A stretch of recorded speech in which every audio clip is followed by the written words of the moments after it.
So be led by the Holy Spirit. Napakaganda nung background nung title. Bakit? Kasi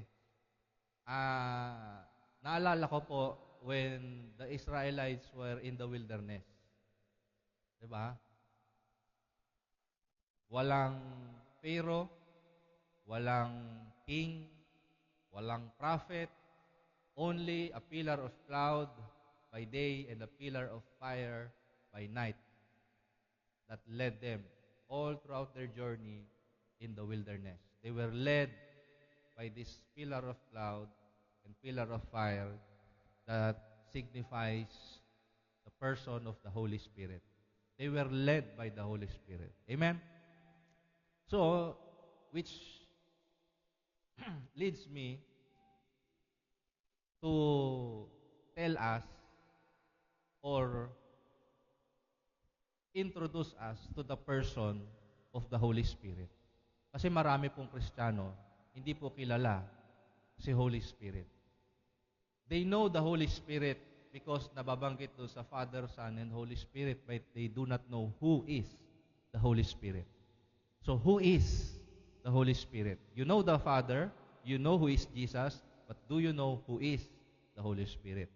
So, who is the Holy Spirit? Number one, He is the third person in the Godhead, which you will see in Matthew chapter 28, verse 19. In the Great Commission, the last command of Jesus Christ, bago po siya umakyat sa langit, sabi niya doon, baptize them, go and make disciples of all the nations, baptizing them in the name of the Father, the Son, and of the Holy Spirit, teaching them to obey all things that I have commanded you, and lo, I am with you always till the end of time. In 1 John chapter 5, in verse 7, makikita po ninyo doon that there are three that bear witness in heaven. The Father, the Word, and the Spirit. And these three are one. So our God is three in one. Our God is a triune God. He is a Trinity. Amen? So, He is the third person in the Godhead or the Trinity. Number two, He is God. Diyos ang banal na Espiritu. Amen? Number three, He has a role in the creation. In Genesis chapter 1, verse 2, amen, He was hovering above the deep waters.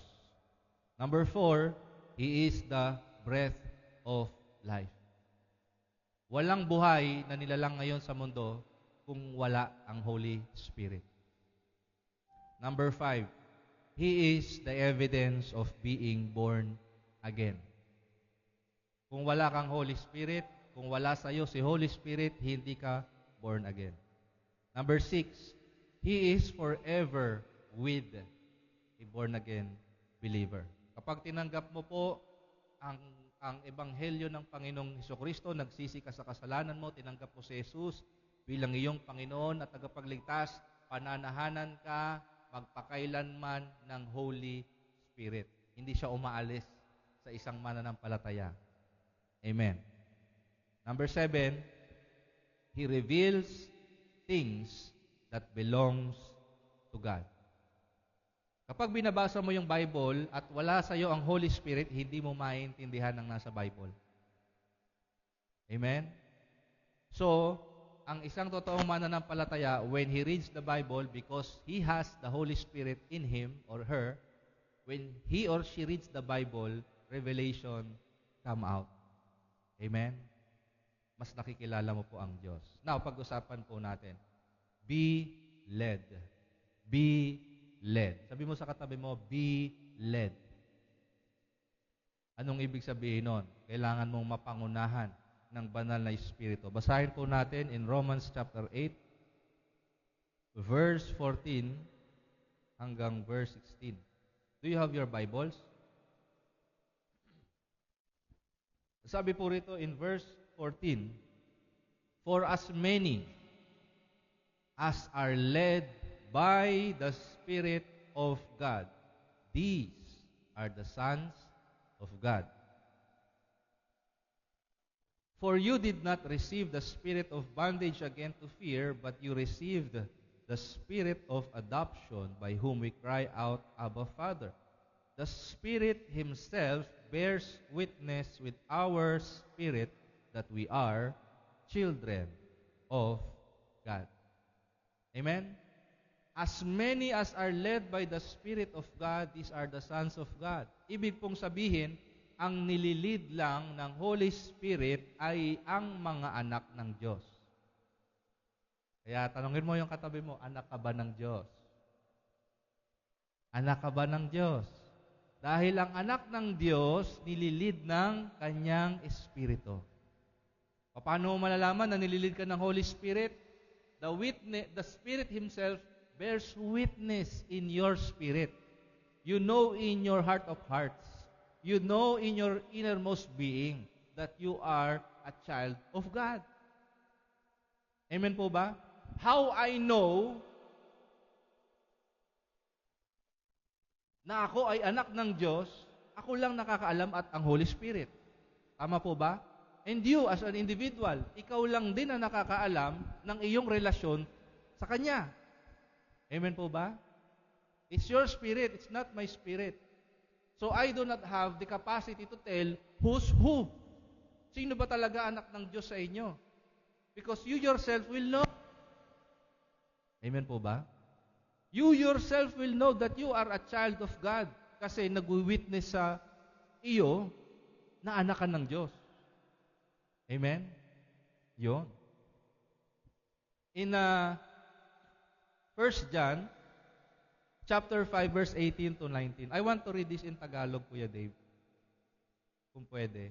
5:18 to 19. Then we will read it in English. Ayan. Pwede bang basahin natin sabay-sabay? 1, 2, 3, go. Alam nating ang sino mang naging anak ng Diyos ay hindi na nagpapatuloy sa kasalanan. Iniingatan siya ng anak ng Diyos at hindi siya maaaring saktan ng dyablo. 19. Ang buong mundo ay nasa ilalim ng kapangyarihan ng dyablo, ngunit alam nating tayo'y mga anak ng Diyos. Ayan, tingnan nyo ha. The difference between a child of God and a child of this world. Sa English po, ang sabi dyan, we know that whoever is born of God does not sin or does continue sinning. Yun ang totoong anak ng Diyos. Hindi na siya nagpapatuloy. Hindi na niya sinasadyang gumawa ng kasalanan. But he who has been born of God keeps himself. Iniingatan ka daw ng Diyos. And the wicked one does not touch you. When you study the word touch, yung touch po na yon ay parang attachment. Kumakapit. Kumbaga. Amen? So, ang totoong anak ng Diyos, kapag alam mong anak ka ng Diyos, hindi magiging attached sa iyo ang dyablo. Hindi na siya magkakaroon ng kapangyarihan para masilo ka, madaya ka, or anything. Kasi anak ka ng Diyos. Amen po ba? Now, sabi doon sa 19, we know that we are of God. And the whole world is what? Lies under the sway of the wicked one, ng dyablo. Amen? When we study the word sway or swayed, being swayed, it is being carried away. Nilalayo ka sa Diyos, ano pa? Ina-attract ka sa mga bagay na hindi sa Diyos. Amen? So, ganun yung ginagawa po ng wicked. He will attach himself to you through things that will attract you away from God. Amen? So, ganun siya. And I pray that this seeps into your spirit. To be led means to be subject to be coached, to be counseled, guided, mentored, shepherded, tutored, trained, and instructed. Naunawaan po ba ninyo yun? To be led means to be guided. Sabihin nyo, guided. Sabihin nyo, shepherded. Diba? Iba po yung ginagawa ng dyablo. He will attach himself to you so that you will be attracted to sin. Ang ginagawa po ng Holy Spirit is, He will lead you, He will guide you. Sabihin, siya yung mangunguna, tapos, ikaw yung may choice kung susunod ka sa Kanya.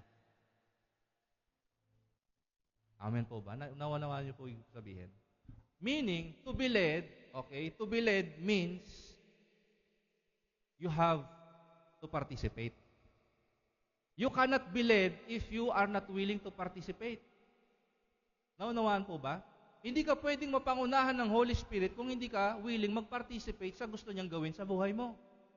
You cannot expect blessings from the Holy Spirit if you do not have the will to participate sa gusto niyang gawin sa buhay mo. Amen po ba? For example, He wants you to pray. Are you praying? He wants you to read your Bible. Are you reading your Bible? He wants you to love your enemy. Are you loving your enemy? Hello? Hello? He wants you to forgive those who sin against you. Are you doing that? Amen? Hallelujah. So, again, mayroon pong statistics that in America, that 10% of American Christians know how the Holy Spirit works. 10%. Okay? Ito ay statistics sa Amerika. Sabi ni Keith Moore, 10% of American Christians know how the Holy Spirit works. Paano kumilos ang banal na Espiritu. But, ang nakakalungkot dyan, only 1% of American Christians know how to work with or participate with the Holy Spirit. Alam ng maraming Kristiyano na nagpapagaling ang Diyos.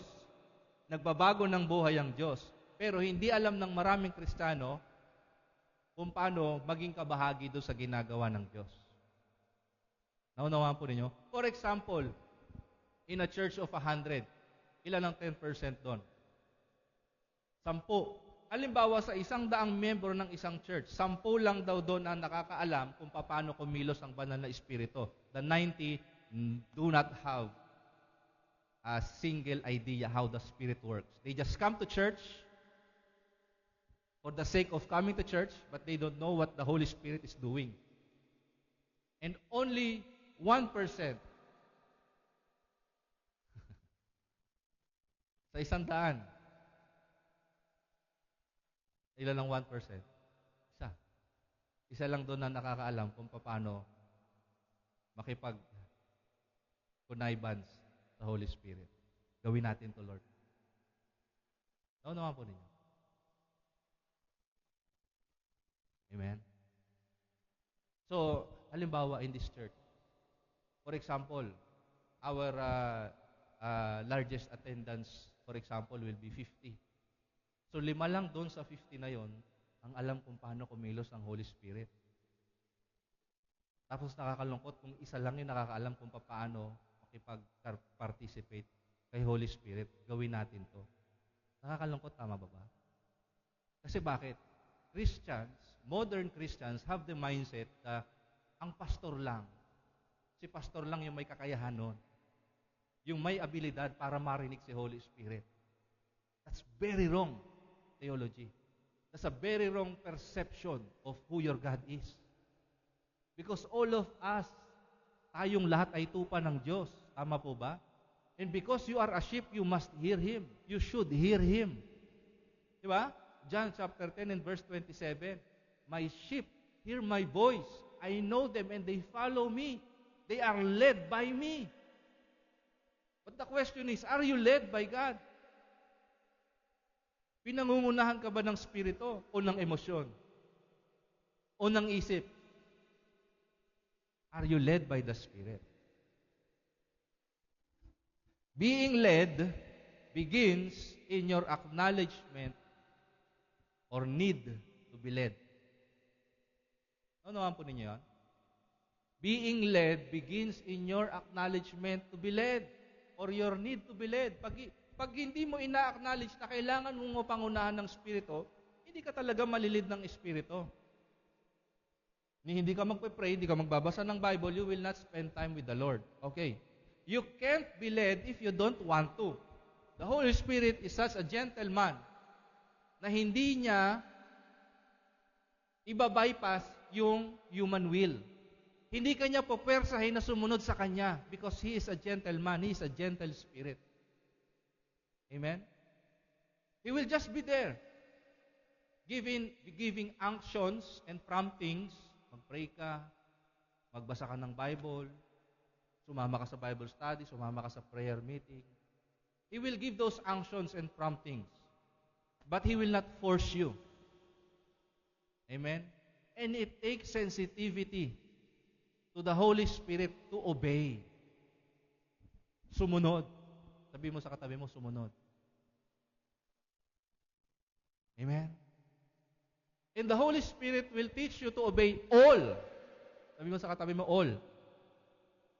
Kasi yun ang ministry ng Holy Spirit when you read John chapter 14, 26, 15, 26, chapter 16, verse 7, verse 12. In yung mga verses, when you study the Holy Spirit, He will remind you of all the things that Jesus said. He will bring to remembrance all the things that Jesus said. The Holy Spirit will glorify Jesus. That's what He does. Amen? So if you have the Holy Spirit, you will speak about Jesus. You will live like Jesus. Hello? Sabi mo sa katabi mo, be led by the Spirit. Second, in Romans chapter 8 in verse 17. Kasi po, yung iba tumitigil lang doon sa 16, yung pagbasa sa 16. No? Pag binasa nyo kasi doon sa verse 16, nandoon yung yung grabe anak ako ng Diyos, thank you Lord. Pero pag binasa nyo yung 17 and you understand the context of it, sabi dyan sa verse 17, and if children, then heirs. Wow, tagapagmana ka pala. Heirs of God and joint heirs with Christ. Ito yung kasunod. If indeed we suffer with Him. If there is a condition. There's a condition. May condition pala sa mga inheritance and blessings na galing sa Diyos. There will be suffering. Ang pagsunod po sa Diyos, hindi laging, yan, blessings, joy, prosperity, health. There will come a time where we will suffer different levels of sufferings, testings, trials, and persecutions. Even as a leader. Amen? So that, ano yung purpose ng suffering? So that we may also be glorified together. Amen po ba? Hallelujah.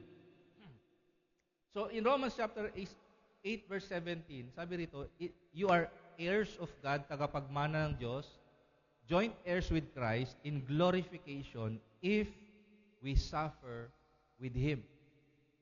Sabi ni Lord, diba? If the world hated me, He will hate you also. The world, kung ang mundo ay hindi ka hate, there's something wrong about your Christianity. Kapag pinapalakpakan ka ng mundo, there's something wrong about your Christianity. Diba? Hebrews chapter 12 verse 5 to 11.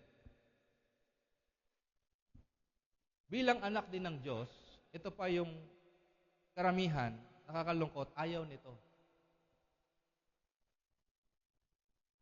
And you have forgotten the exhortation which speaks to you as to sons. My son, do not despise the chastening of the Lord, nor be discouraged when you are rebuked by Him. For whom the Lord loves, He chastens, and scourges every son whom He receives. If you endure chastening, God deals with you as with sons. For what son is there whom a father does not chasten? But if you are without chastening, of which all have become partakers, then you are illegitimate and not sons. Furthermore, we have had human fathers who corrected us, and we paid them respect. Shall we not much more readily be in subjection to the Father of spirits and live? For they indeed for a few days chastened us, as seemed best to them, but He for our profit, that we may be partakers of His holiness. Now, no chastening seems to be joyful for the present, but painful. Nevertheless, afterward it yields the peaceable fruit of righteousness to those who have been trained by it. Sabihin niyo po, discipline. When you are disciplined, you are being trained by the Lord. Sometimes we go this way. We go this way. Tama po ba? We think this way. Tama? We act this way. And then, God will bring you to discipline. Will bring you under discipline. Amen. Paano po nagdidisiplina ang Diyos? Magsasalita ba siya mula sa langit pag nagkasala ka, bigla na lang kikidlat? Hindi naman siya ganoon, di ba? The Father, our Father in heaven, disciplines through His church. Tama po ba? Through our leaders. So we are subject to the discipline. Amen po ba? So, again, babalikan natin, the Holy Spirit will lead you to, number 1, to know your God as your Father. Yung binasa natin kanina sa Romans 8. Ito po yung ililid niya sa'yo. Number 1, He will lead you to know God as your Father. That's your identity. Okay? Number 2, He will lead you to know the inheritance and receive your inheritance. Amen? He will let you know what is your inheritance. Ano ba inheritance ng anak ng Diyos? Alam nyo ba, ang inheritance o mana ng anak ng Diyos? Buhay na walang hanggan. That's your inheritance. And you will receive the inheritance. Okay? So number 3, the Holy Spirit will lead you to know that you will suffer following the example of Jesus Christ. Kung totoo kang sumusunod kay Jesus, at in one way or another, different levels and different opportunities or time, kung ano man, He will let you know that you will suffer in following Jesus Christ. Amen po ba? Amen po ba? Can I be honest with you? Can I be honest with you? Even as your pastor, we also experience suffering. Amen? Ang sabi ng Bible, you are one body. In church, sinasabi niya, you are one body and you are all members of it. When one part suffers, the other part also suffers. So pag may nanghihina sa inyo, pag may nalulungkot sa inyo, nararamdaman din namin siya. Amen? So we suffer with you. Hindi lang kami kasama ninyo kapag birthday ninyo, kapag may manlilibre sa inyo. Kasama nyo rin kami kapag may nangyayari sa pamilya ninyo. Namatayan kayo, nagkasakit kayo, nag-away kayo ng asawa mo, we are with you with that. Amen? Hindi lang kami kasama nyo pag masaya lang kayo, kasama kami kahit may problema kayo. So we also suffer with you. And kami bilang mag-asawa, we also suffer with each other. May mga ugali kami na ayaw pa rin namin sa isa't isa. Nagsasuffer pa rin kami sa ugali namin. Amen? Yet, we are still here. By the grace of God. Amen? Sometimes po kasi, we feel selfish. Hindi mo kasi naiintindihan yung nararamdaman ko, pastor eh. Hindi muna ako mag-church. Hindi muna ako mag-serve. What? Hindi mo naiintindihan yung sinuffer ni Jesus Christ sa cross. Kaya ganun yung nararamdaman mo. That's selfish attitude. Amen? I know what Jesus Christ did to me. That's why even in my suffering, I'm still here. Amen po ba? Even when people despise me, even when people mock me, I'm still here. Why? Because I know what my Lord did to me. Kaya binasa ko sa inyo in Psalms chapter 66, verse 16 kanina. Come and hear what the Lord has done to me. Amen? I am not here to boast about myself. I'm here to boast about my God. And you're here. You are here. Thank God because you are boasting what God has done to you. You are here in spite of, not because of. Kung naintindihan niyo, ha? You are here in spite of your problems in your family, your problems in your finances, your relationships. You are here in spite of all of that. So we are here in spite of, because of. Amen? Not because of the blessings. Not because tatayo ka rito sa harapan. No, I'm here in spite of, because of. Do you understand what I'm saying? Palakpakan po natin ng Diyos.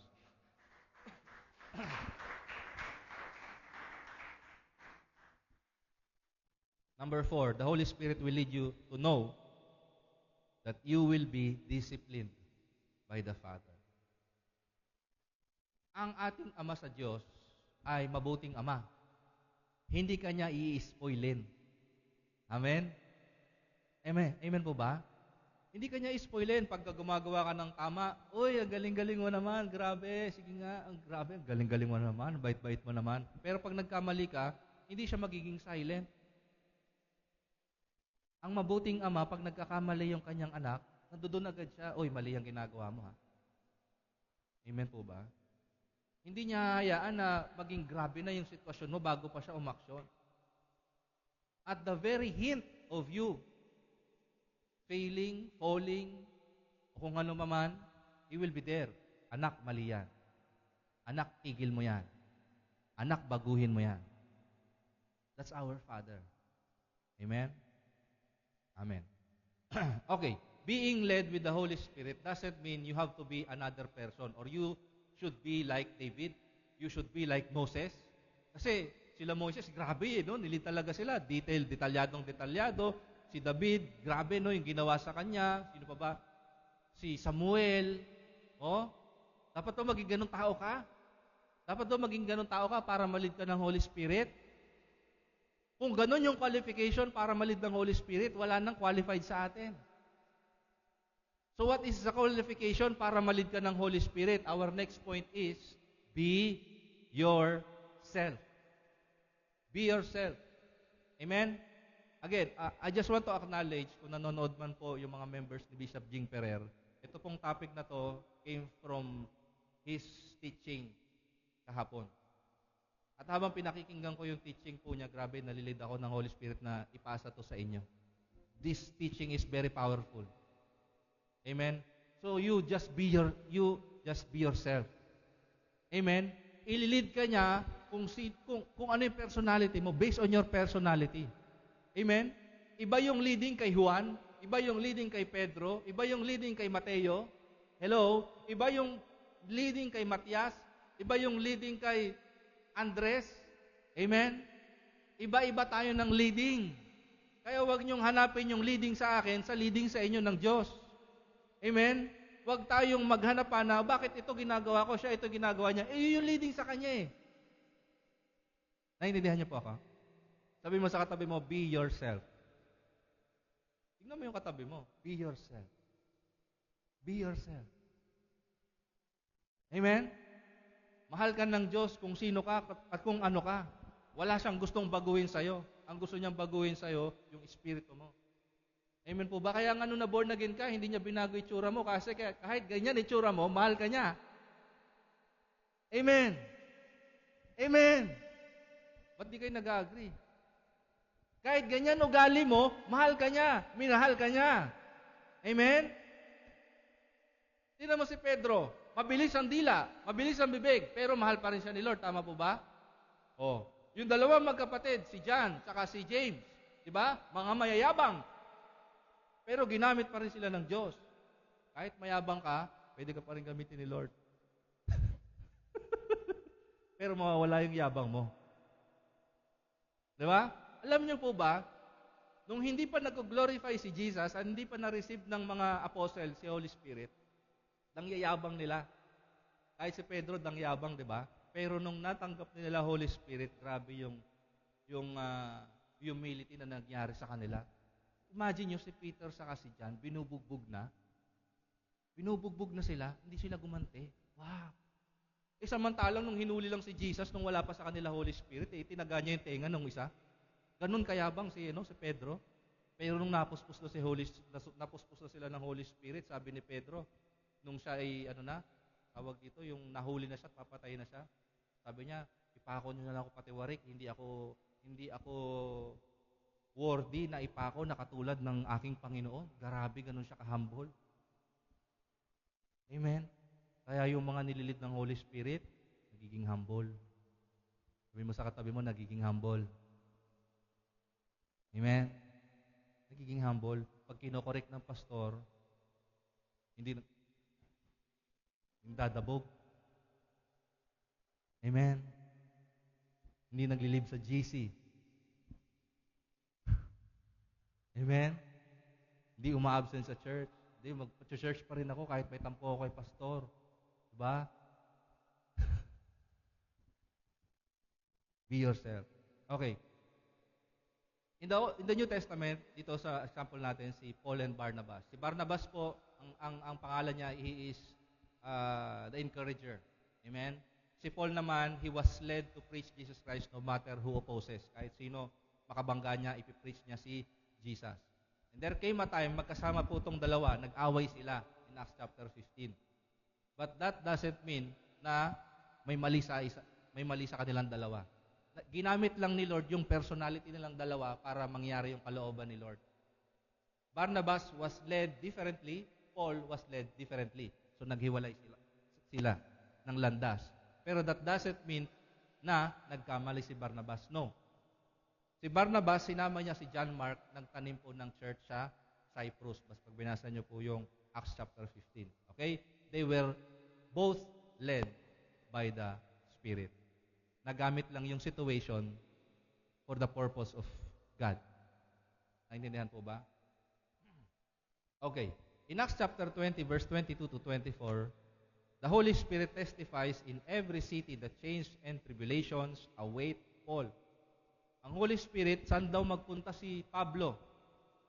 Okay? Ay nagsasabi na po sa mga churches na mga kapighatian at kaparusahan yung nag-iintay sa'yo sa Jerusalem. So the Holy Spirit is leading the people in the church na sabihin kay Pablo na pag nagpunta ka sa Jerusalem, you will suffer chains and tribulation. Naunawaan po ba? So again, being led by the Holy Spirit is not always prosperity, blessings, and favor. The Holy Spirit sometimes will lead you in the wilderness. Like Jesus was led in the wilderness. Like the Israelites was led by God in the wilderness. Gusto kong basahin sa inyo to, Deuteronomy chapter 8, verse 2 to 10. And you shall remember that the Lord your God led you all the way these 40 years in the wilderness. Kaya tumpak na tumpak yung yung background ni Kuya Dave kanina. To humble you and test you. Pag may nangyayari sa inyong suffering, testing sa buhay ninyo in any form, anong ginagawa ng Diyos? To humble you and to test you. Amen po ba? There are many instances kapag hindi ka aware, hindi mo binabasa yung Word of God, akala mo pinarurusahan ka lang, kaya magtatampo ka. No. That's the reason. To humble you and to test you. To know what was in your heart. He wants to expose our heart. Amen? Sabi mo sa katabi mo, God wants to expose your heart. Kapag ba may testing, hihinto ka? Kapag naghiwalay kayo ng jowa mo, hindi ka na mag-church? Kapag nalugi yung negosyo mo, hindi ka na magta-tithes? To humble you and to test you, to know what was in your heart, whether you would keep His commandments or not. Because, ang testing po ng faith, hindi doon sa time na masagana ka o masaya ka. Ang test ng faith is kapag nasa kawalan ka. Amen? Nasa walang kasiguraduhan. So, tuloy natin pagbasa. So He humbled you and allowed you to hunger. May mga nagugutom pa ba sa inyo? Sometimes? Meron ba? Yung iba dito, nagtabaan na eh. And fed you with manna which you did not know, nor did your fathers know, that He might make you know that man shall not live by bread alone, but man lives by every word that proceeds from the mouth of the Lord. Anyways, huwag na natin basahin ng buo yan. Okay? Your inheritance, suffering, and discipline are closely related to your identity. Amen? Your inheritance, your suffering, and the discipline that you will be under is closely or will be closely related to your identity. Kung anak ka, expect suffering. Expect discipline. But also expect na in spite of the suffering and discipline, you still have your inheritance intact. Amen? Hindi nagbabago. Hindi babawiin ng Diyos yung iyong inheritance. That is why, in spite of the sufferings and the discipline that you will encounter, matalagi sa Diyos. Amen? Hallelujah. So next, to be led is to be instructed. Sabi mo sa katabi mo, be instructed. Okay, in Acts chapter 15, verse 28 to 29.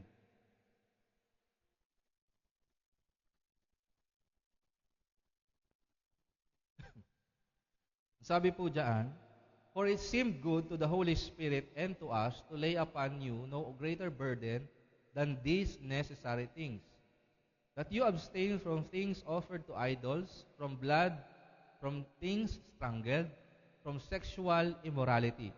If you keep yourselves from this, you will do well. O, ano po ito? Ito yung instance na nagkaroon po ng mga pagtatalo sa loob ng church. Nagtatalo-talo sila kung yung mga Hudyo, yung mga Hentil o yung mga Hentil na Kristiyano ay dapat pa bang sundin yung sinusunod ng mga Hudyo. Kasi yung mga Hudyo na Kristiyano, sila ay sumusunod dun sa batas ni Moises. Yung mga pagtutuli, yung mga ritual, no, yung mga yon. So nagtatalo-talo sila. Okay? Sila Pablo, hindi nila ini-insist na yung mga Griego, yung mga Hentil na naging Kristiyano ay gawin pa ulit yung mga ritual ng mga Hudyo. So ito lang yung nagkaroon ng meeting. Okay, doon sa meeting na yon, siyempre nandoon ang Holy Spirit. At ang sabi doon sa verse 28, it seemed good to the Holy Spirit. Amen? So yung mga taong puspos ng Holy Spirit, nag-meeting. Amen? Amen. Kaya ang church, may meeting at may prayer meeting. Kasi sa prayer meeting, nangungusap ang Holy Spirit. Nagbibigay ng instructions ang Holy Spirit. Kung ano yung wag gawin at kung ano yung gagawin. Amen po ba? Personally, in your prayer life, pwede kang kausapin ng Holy Spirit. Bibigyan ka rin niya ng instruction. Pero when He wants to give an instruction to the church must gather. The church must meet. Amen? And the Holy Spirit will speak in the midst of them. So, nung nag-meeting itong mga puspos ng Espiritu, sabi yan, the Holy Spirit, it seemed good to the Holy Spirit and to us to lay upon no greater burden. Na hindi na ipatong itong mga ito sa kanila, kundi ito na lang daw yung gawin nila sa verse 29. Na iwasan daw ninyo yung mga pagkain na inoffer sa mga Diyos-Diyosan. Amen? Yung mga kumakain pa sa piyesta dyan, ganon. From blood. O yung mga kumakain pa ng dinuguan dyan, ng Betamax dyan, o wag na daw kumain ng dugo. That's New Testament. Amen? From things strangled, yung mga namatay nasakal. Yung mga, botcha ba tawag doon? Yung double dead, botcha ba tawag doon? Tama ba? Double dead? O huwag kayong kakain ng, botchang, tama ba yung term ko? Basta yung double dead na karne. Ayan. At sexual immorality. Amen? Amen? Huwag daw kakain ng mga pagkain hinain para sa Diyos-Diyosan. Yung mga namimiesta dyan, Sa dugo, mga dinuguan. Kasi, Pastor, sarap, may puto eh. Ano sabi ng Bible? Amen? From things strangled, from sexual immorality. If you keep yourselves from this, you will do well. Yan na lang yung binigay sa ating mga hintil. Hindi na natin kailangan magpunta doon sa Israel para magbigay ng tupa, para i-offer doon sa templo. Ito na lang yung gawin natin. Amen? That's it. Ayan. So, merong instruction. Okay? So, the Holy Spirit is detailed in giving instructions. Amen? Detalyado pag nagbibigay ng instruction ng Holy Spirit. So, when the Holy Spirit is leading, you will be instructed. You will be instructed. He is going to provide details only if. Ito na yung condition. Gusto mo maging detalyado sa iyo leading ng Holy Spirit? Ito na. Only if you know enough of the Bible for the Holy Spirit to give you details. So, kailangan mong basahin yung Bible mo. Amen. Nagbabasa ba kayo ng Bible? Nagbabasa ba kayo ng Bible? If you are not reading your Bible, start reading your Bible para ma-lead ka ng Holy Spirit. Alam niyo po ba, in the Old Testament, detalyado ang instructions kay Moises. Diba? Yung sukat nung tabernakulo nandoon, binigay ni Lord kay Moises yung sukat. Imagine that. Si Noah, binigyan siya ng sukat kung gaano kalaki yung mga kahoy. Amen? Kung anong hayop yung isasakay, kung ilang hayop yung isasakay. Detalyado. Amen? Kay Ezekiel, kay Daniel, at sa marami pang iba, detalyado yung sinasabi sa kanila ng Panginoon. Imagine sa buhay ni Ezekiel, if you will read the book of Ezekiel, merong chapter doon na sinabi sa kanya ng Panginoon, yung asawa mo mamamatay. Pag namatay yung asawa mo, wag kang, ano ba yung mourn sa Tagalog? Wag kang magdalamhati. Wag kang magsusuot ng damit na pangmalungkot para kang nagluluksa. Ayun, nagluluksa. Huwag mong ipakita sa mga tao na ikaw ay nagluluksa. Ibiro mo yon. Binigyan na instruction si Ezekiel na ganun, mamamatay asawa mo. Lord, hindi ikaw yan, Lord, hindi ikaw yan. Hindi, dahil kilala ni Ezekiel yung boses ng Diyos, tinanggap niya eh. Amen po ba? E paano kung isa sa inyo sabihin ni Lord, maghihiwalay kayo ng girlfriend mo? Hindi ikaw to Lord?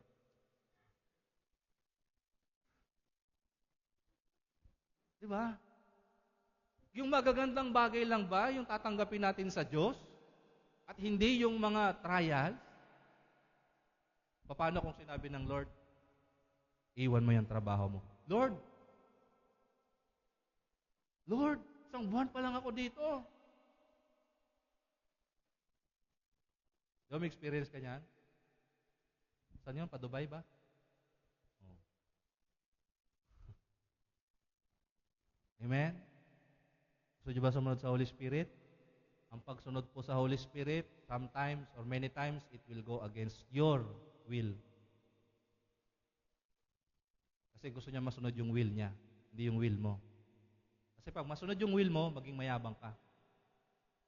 Tama? So be instructed. Mas madali kang malid ng Holy Spirit kapag alam mo at nauunawaan mo ang nakasulat sa Bible. You cannot be led by the Holy Spirit if you don't spend time with Him.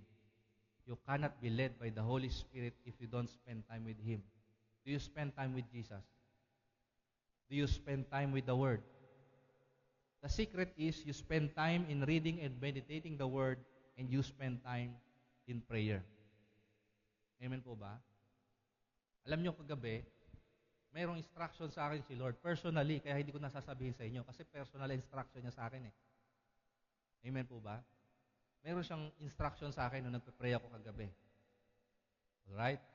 So kung gusto nyo pong maranasan na meron kayong maririnig na instruction from God, malinaw at detalyado, you start spending time. Hindi nga spend investing time. in reading the Bible, and praying. Amen po ba? Palakpakan natin ng Diyos. Nakasulat po dyan yung mga verses. No? Sulat nyo na lang po. Hindi ko nababasahin kasi marami yan. No? Ilista nyo na lang po. Ayan. Okay, next. Being led by the Holy Spirit may also means you will be warned. Because the Holy Spirit is God and He is a person, you should be warned. Amen po ba? The Holy Spirit has feelings. Okay? So what are the warnings? Number 1, in Matthew chapter 12, verse 31 to 32, it talks about the danger of blasphemy against the Holy Spirit. Naunawa po ninyo? Pamumusong sa ginagawa ng Holy Spirit. Sometimes po kasi we judge too quickly na itong ginagawa ng isang tao to hindi sa Holy Spirit, hindi sa Diyos, pero sa Holy Spirit pala. So we must be careful with that. Hindi po natin pwede na na itag na hindi sa Diyos yung isang tao agad-agad. Amen? Ang sabi ng Bible, you shall know them by their fruits. You shall know them by their fruits. Amen. Second, Acts chapter 5 verse 1 to 5, lying to the Holy Spirit. This is an instance where tinanong ni Pedro si Ananias at yung kanyang asawa si Sapphira. Amen? Kasi nagkaroon po in Acts chapter 4, lahat ng mga Kristiyano nagbenta sila ng kanilang mga ari-arian at yung pinagbentahan po nito ay binigay sa paanan ng mga apostol at ibahagi sa lahat ng mga nangangailangan. At itong mag-asawa na to si Ananias at si Sapphira, nag-usap silang dalawa. No? Ibigay natin yung iba na pinagbentahan, yung iba sa atin na. Ngayon, tinanong siya ni Pedro, lahat ba ibinigay mo talaga? Tinanong niya si Ananias, yung lalaki. Lahat ba ng pinagbentahan binigay mo? Ang sagot ni Ananias, oo. Pero sa totoo lang, hindi. Sinong kausap ni Ananias? Si Pedro. Pag binasa niyo yung narrative, ang sabi ni Pedro, Ananias, papaano ka nadaya ni Satanas at nagsinungaling ka sa Holy Spirit? Hindi ka nagsinungaling sa tao, nagsinungaling ka sa Diyos. Amen? Sino kausap ulit ni Ananias? Si Pedro. Pagkaharap nyo po yung mga pastor ninyo, tapos nagsisinungaling kayo, hindi kayo sa amin nagsisinungaling, sa Diyos kayo nagsisinungaling. Amen? Pag kami yung mga leaders po ninyo, hindi ito para sa i-manipulate kayo. I just want to teach you a principle. Na pag kami po inaaway ninyo, hindi kami inaaway ninyo. Kasi hindi kami gaganti. Alam namin, Diyos namin, siya gaganti para sa amin. Amen? Amen po ba? When you badmouth us behind our backs, go on. My God is my vindicator. My God is my avenger. Amen po ba? If you know who your God is, hayaan mo yung mga backstabber, hayaan mo yung mga basher. Huwag mo na silang patulan. If God is for you, then who can be against you? Amen po ba? Hindi ko po ito sinasabi to manipulate you na, ay, nakakatakot naman si pastor. Pagka gumawa ko naman masama dyan, baka mamatay din ako, bumulagta na lang ako bigla sa sahig. Hindi. This is just a warning. Amen po ba? Ganon din po sa inyo magkakapatid. Hindi lang sa aming mga pastor. How you treat your brothers and sisters, parang indirectly, yun na yung trato nyo sa kanya. Because your brothers and sisters also have the Holy Spirit. Amen po ba? Kaya nga sinabi ni Pablo kay Timoteo, 1 Timothy chapter, I think in chapter 2 ba yun, na be careful how you conduct yourself in the house of God. Yun. Anyways, in Acts chapter 7, verse 51 to 53, si Stephen naman ay nagsasabi that there is also a possibility of resisting the Holy Spirit. Kumbaga, may sinasabi na siya, may pinagagawa na siya, but you are always resisting. When we talk about resisting, ano ibig sabihin nun? Sinasadya mong hindi gawin. Tama po ba? He's telling you to stop that sin. He's telling you to stop sinning. He's telling you to stop posting this kind of pictures of words in the social media, pero yun pa rin yung ginagawa mo. That's resisting the Holy Spirit. You are grieving the Holy Spirit. Amen? Bakit mo nagagawa yun? Because you're not sensitive to the feelings of the Holy Spirit. Ang gusto mo lang, mailabas yung nararamdaman mo sa social media. Kaya many times po, meron ako mga napopost sa social media na minsan hindi ko na napag-isipan talaga. Akala ko tama, wala namang masama. Pero makikita ng misis ko, ipuspos ng Holy Spirit. Hoy, sabihin niya sa akin, burahin mo yung post mo, hindi nakaka-bless. Eh di bura. Amen? Hindi ako nag-aano na, hindi, wala naman ako sinabi dun eh. Wala naman akong pinatatamaan dun. Hindi na ako nagagano na justify ko pa. Diba? Amen? Be warned. Next, 1 Thessalonians chapter 5, verse 12 to 22. Quenching or suppressing the Holy Spirit. Kaya po maraming Kristiyano, Thessalonians. Okay lang. Diba? Quenching or suppressing the Holy Spirit. Anong ibig sabihin yan? Yung pagkilos ng Holy Spirit sa buhay mo ay nasusuppress. Bakit? Ito, gusto kong basahin natin to. Ito po yung mga causes or reasons kung bakit nasusuppress or nakuquench ang Holy Spirit sa buhay mo. Tingnan niyo to ha. Verse 12.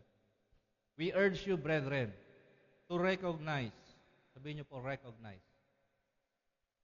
Sabihin niyo po, support. Sabihin niyo po, respect.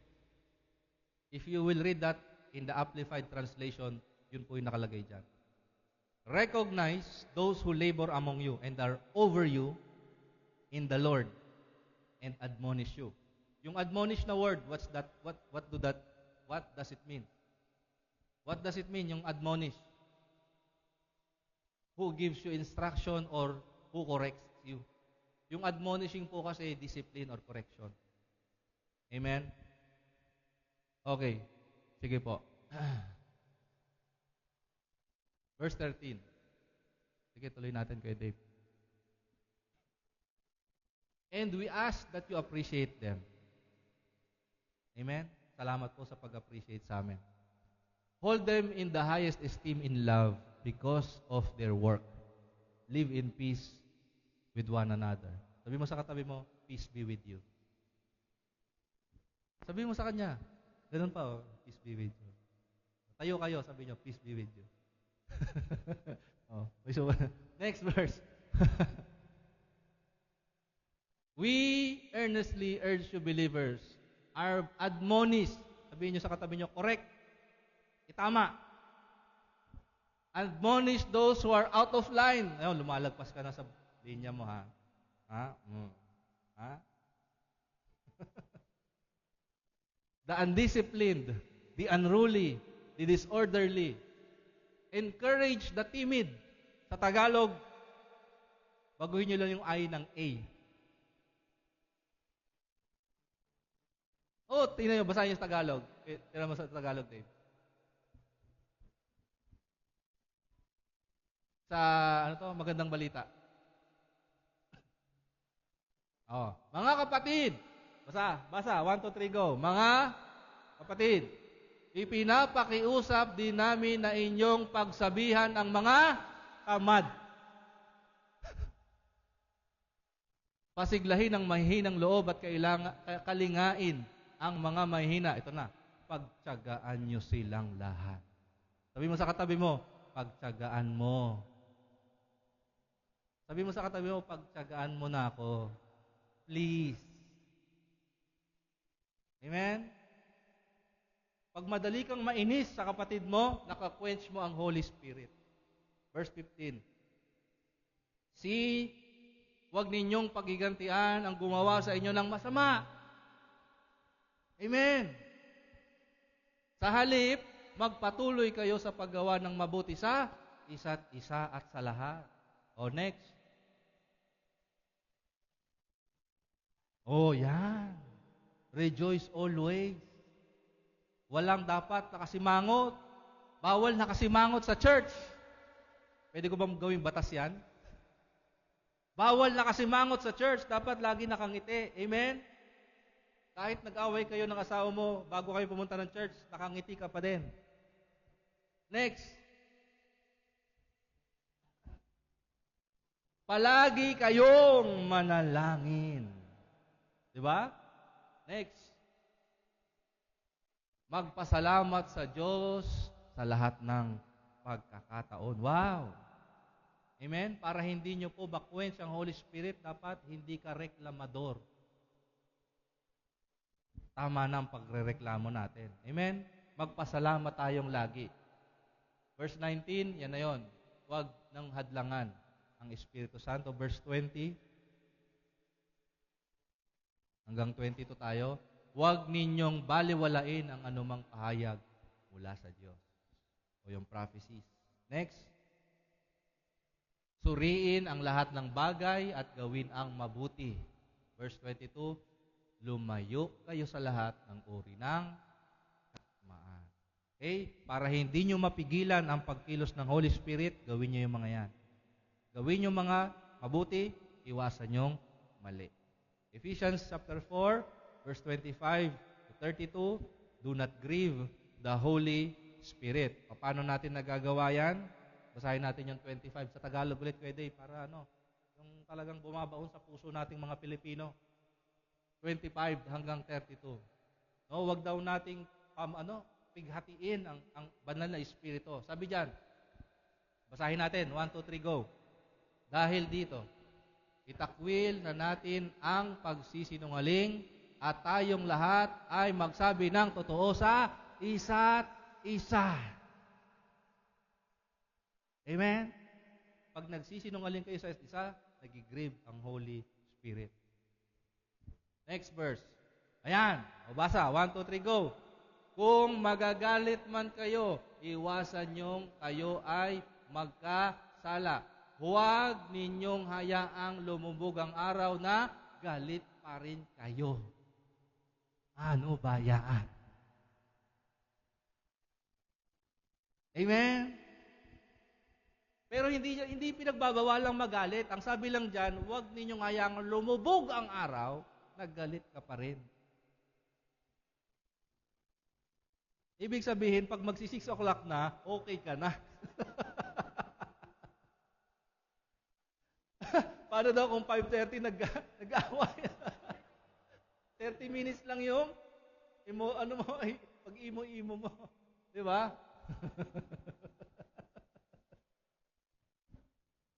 Next. Huwag ninyong bigyan ng pagkakataon ang dyablo.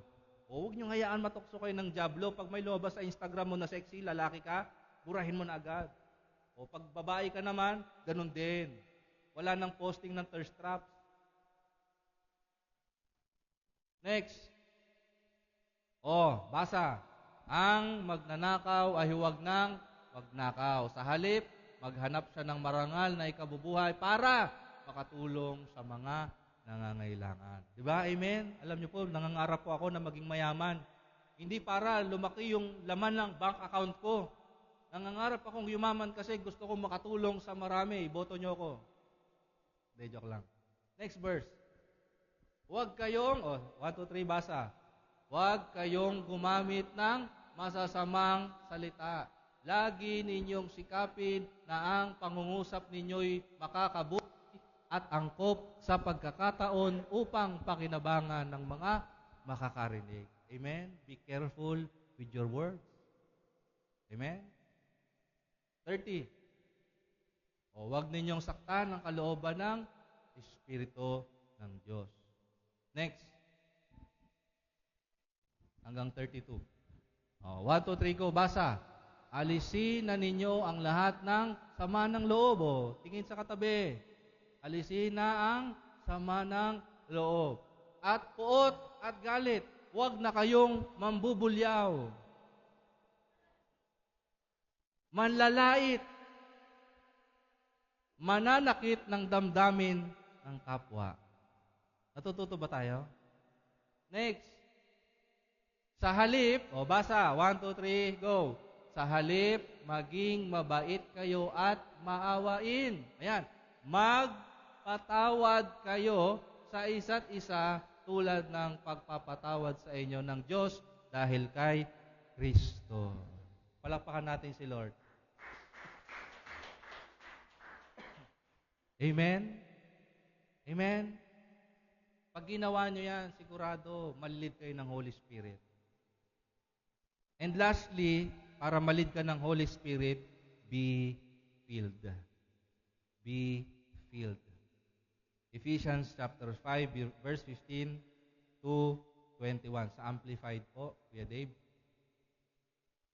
Therefore, see that you walk carefully, living life with honor, purpose, and courage, shunning those who tolerate and enable evil, not as the unwise, but as wise, sensible, intelligent, discerning people, making the very most of your time on earth, recognizing and taking advantage of each opportunity and using it with wisdom and diligence, because the days are filled with evil. Therefore, do not be foolish and thoughtless, but understand and firmly grasp what the will of the Lord is. Do not get drunk with wine, for that is wickedness, corruption, and stupidity, but be filled with the Holy Spirit and constantly guided by Him. Speak to one another in psalms and hymns and spiritual songs, offering praise by singing and making melody with your heart to the Lord, always giving thanks to God the Father for all things in the name of our Lord Jesus Christ, being subject to one another out of reverence for Christ. Last verse, verse 21. Ay, yun na pala yun. 21, sorry. Ayan, so okay. So be filled. Sabi mo sa katabi mo, be filled. Okay? So, sabi dun sa 15 to 16, you live carefully. Ingatan po ninyo kung paano kayo mamuhay. In verse 17, understand the will of God. You read your Bible, you pray, so that you will understand the will of God. Verse 19, you speak the Scripture and you sing the Scripture. Amen po ba? Sabi doon, making melody in your heart to the Lord.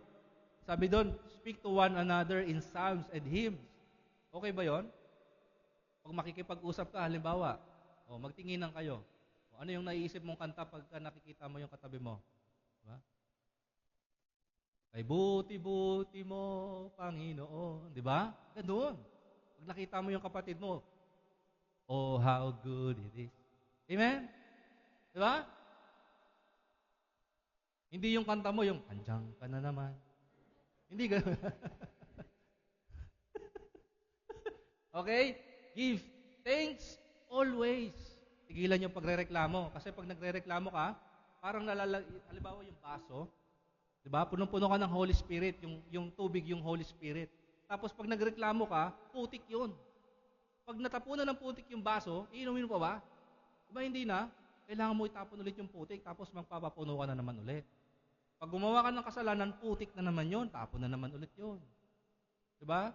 So, magpasalamat daw lagi. Ito pa, submit to one another. Amen po ba? Amen? Submit to one another. Example, hindi po ako yung leader ng worship team. Yung asawa ko ang leader ng worship team. So pag may mga matters na kailangan pag-usapan sa worship team, I am submitted to my wife. Amen? But when kailangan pag-usapan yung matters of the whole ministry itself, so ako yung nagpe-preside. Naunawaan po ninyo? So, I am submitted to you. Halimbawa, sa multimedia, mas may alam na sa akin si Dave ngayon. Tama po ba? So, I am submitted to his capacity in leading the multimedia. Amen po ba? So, ganun po yun. We submit to one another. Kung ano yung specialty mo, I will submit to that specialty. Kasi hindi po nasa akin lahat. Diba? Kaya mali yung kanta ni Daniel Padilla eh.